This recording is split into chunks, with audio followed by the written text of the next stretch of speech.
Chickpea cauliflower dumplings in spicy tomato sauce. Prepare the ingredients. Place a large saucepan of water on a high heat and bring to the boil. Meanwhile, chop 2 handfuls of coriander, chop 1 small red chilli, finely chop 2 green scallions, grate half a cauliflower, zest 1 lemon.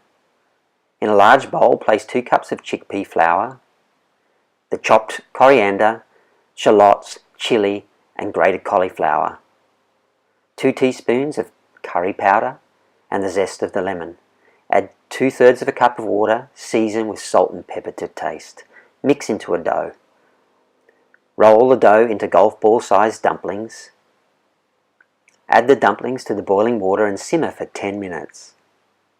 Transfer to paper towel when cooked. Meanwhile, puree 8 tomatoes in a blender. Finely dice 1 onion, grate 1 tablespoon of ginger and dice the zucchini into small cubes. Very finely chop 4 dates. Heat a deep frying pan over a high heat.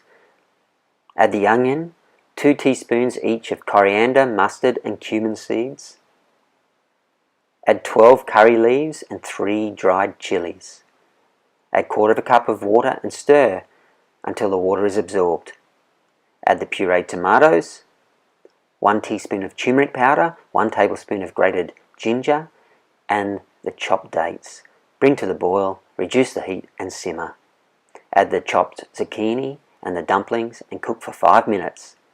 Add salt and pepper to taste, squeeze over the juice of 1 lemon, top with the chopped coriander.